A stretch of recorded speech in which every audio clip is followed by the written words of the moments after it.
Hi student, alpha classes 111 में आपका बहुत बहुत स्वागत है। हम कक्षा 11 के जो बच्चे इस बार हाई स्कूल का पेपर दे दिए हैं और 11वीं में बायो और मैथ से अगर इंटर कर रहे हैं 11-12, तो उनके लिए फिजिक्स का वीडियो बनाने का सिलसिला शुरू किए थे, जिसमें हमने सेकेंड पार्ट का फर्स्ट चैप्टर लिया था प्रत्याशता, और उसमें एक वीडियो परिचय का था और दूसरा थोड़ा सा इंटरनल और नॉलेज बढ़ाया था आपका। आज हम उसी को आगे बढ़ाते हुए नेक्स्ट वीडियो को आप सबके लिए शूट कर रहे हैं। ये थोड़ा सा ज़्यादा इम्पोर्टेंट है, इसको पढ़िएगा।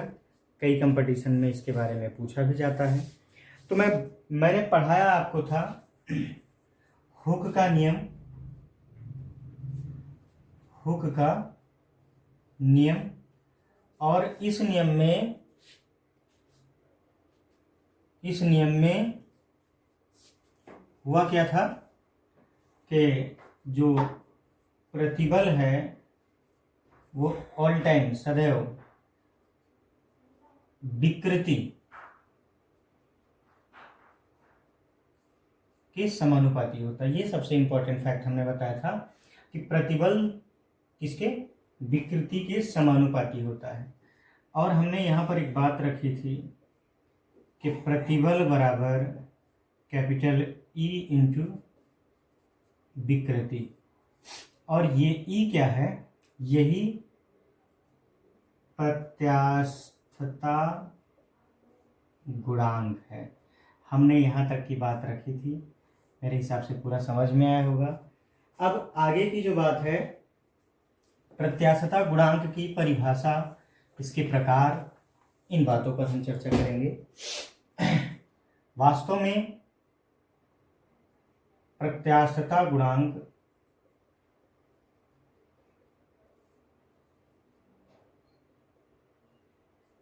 कैपिटल E बराबर प्रतिबल बटे विकृति। ठीक, तो अगर इसकी परिभाषा, तो एक चीज हमने बताया था कि एक लाइन आपको हमेशा दिमाग में सेट करनी है, वो लाइन है प्रत्यास्थता सीमा के भीतर। तो यहाँ इस परिभाषा में भी वो लाइन आपको बोलनी है, लिखनी है। क्या? प्रत्यास्थता सीमा के भीतर प्रतिबल और विकृति के अनुपात को क्या कहते हैं? प्रत्यास्थता गुणांक कहते हैं। प्रत्यास्थता गुणांक भी 3 प्रकार के होते हैं, ध्यान दीजिएगा। प्रत्यास्थता गुणांक के प्रकार, ठीक, तो 3 प्रकार के। नंबर 1, यंग प्रत्यास्थता गुणांक, ठीक, इसे Y से प्रदर्शित करते हैं। नंबर 2 पर आयतनात्मक प्रत्यास्थता गुणांक, इसे कैपिटल B से डिनोटेट करते हैं। और नंबर 3 है दृढ़ता गुणांक, इसे ईटा से प्रदर्शित करते हैं। अब इनके बारे में आपको मैंने बताया ना, कॉन्सेप्चुअल अगर पढ़ेंगे तो आपके लिए बहुत ही फायदेमंद होगा, और रट्टाफिकेशन जो होता है माय डियर, वो कहीं ना कहीं आपको कमज़ोर करता है। अब इसके बारे में एक चीज़ और, इनकी परिभाषा, इनके बारे में और डेरिवेशन हम बताएं, उससे पहले इनके परिभाषा को या इनके बारे में थोड़ी जानकारी आसान रास्ते से देखिएगा। आप अभी अभी पढ़े प्रत्यास्थता गुणांक E बराबर प्रतिबल बटे विकृति। ये पहला है, ये दूसरा है, और ये तीसरा है। तो पहला प्रतिबल बटे पहली विकृति, ध्यान दीजिएगा। पहला प्रतिबल मतलब अनुदैर्ध्य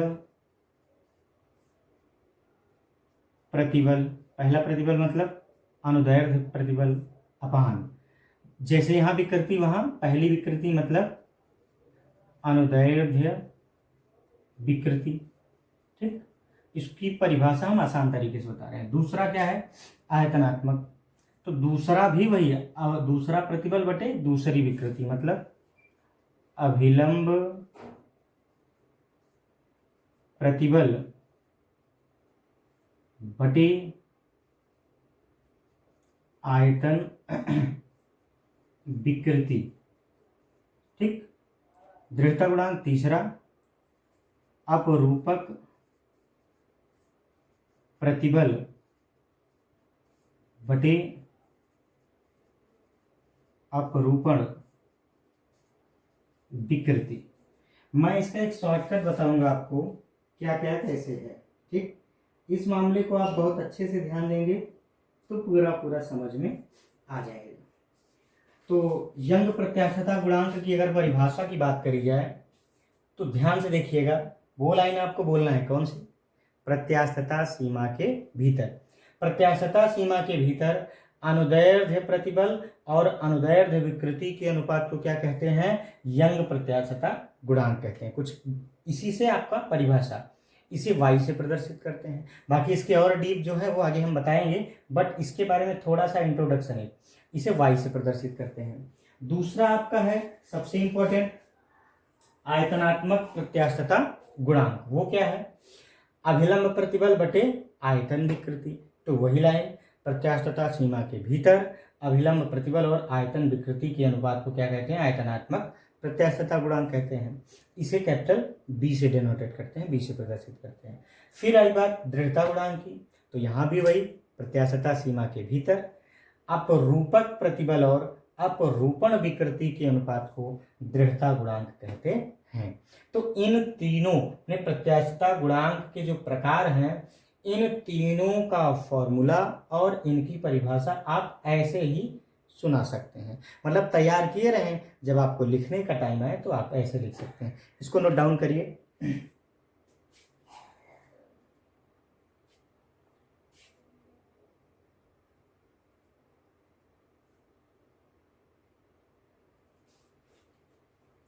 इसके बाद हम लोग इसके पहले प्रकार पर गहन अध्ययन करेंगे। पहला प्रकार क्या है आपका, ध्यान दीजिएगा, आपको हेडिंग डालना है यंग प्रत्यास्थता गुणांक, इंपॉर्टेंट।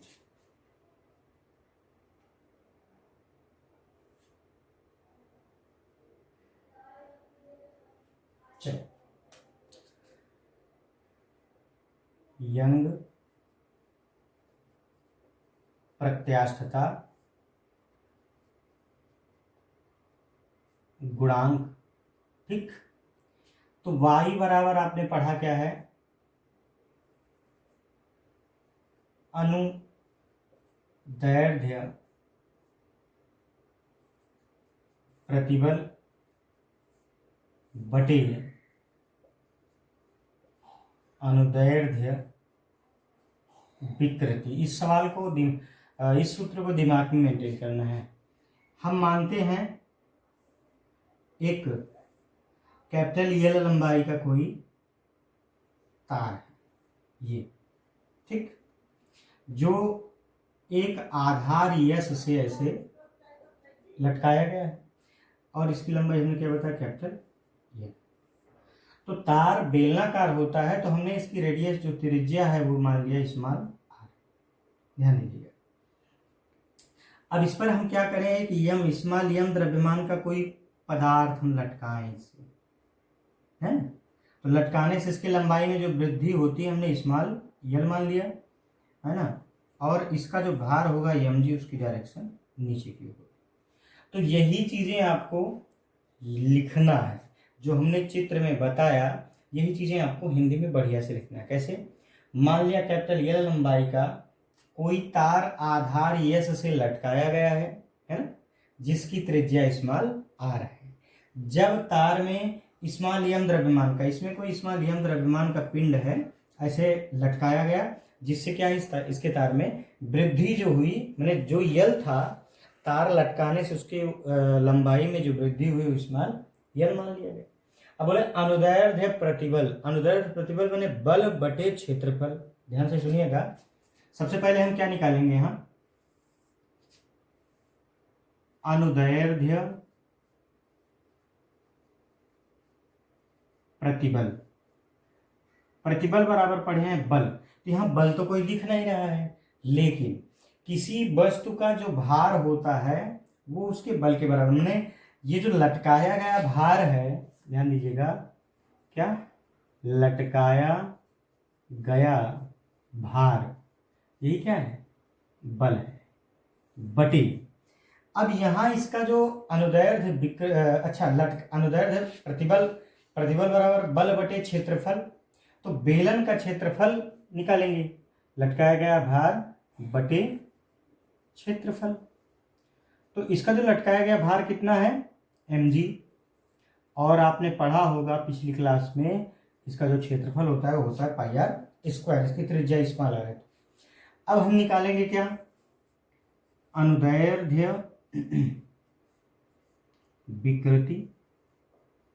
अनुदैर्ध्य विकृति कैसे निकलेगी, विकृति को हमने बताया था कि किसी वस्तु में होने वाले भिन्नात्मक परिवर्तन। तो यहाँ जो लंबाई में विकृति बराबर होगी लंबाई में वृद्धि बटे प्रारंभिक लंबाई। क्या लंबाई में वृद्धि हुई है, स्मॉल एल, प्रारंभिक लंबाई क्या है, कैपिटल एल, ठीक ना। अब इसी को इस फार्मूले में आप रख दीजिए। चलिए इतना नोट डाउन कर लीजिए, फिर इसको समझाते हैं।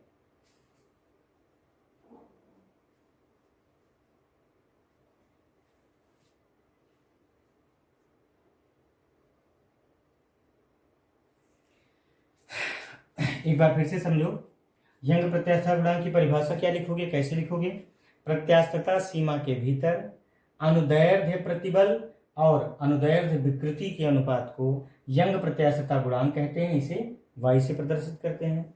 फिर आप मानेंगे कि कोई कैपिटल एल लंबाई का तार है जो आधार यस से लटकाया गया है, जिसकी त्रिज्या स्मॉल आर है।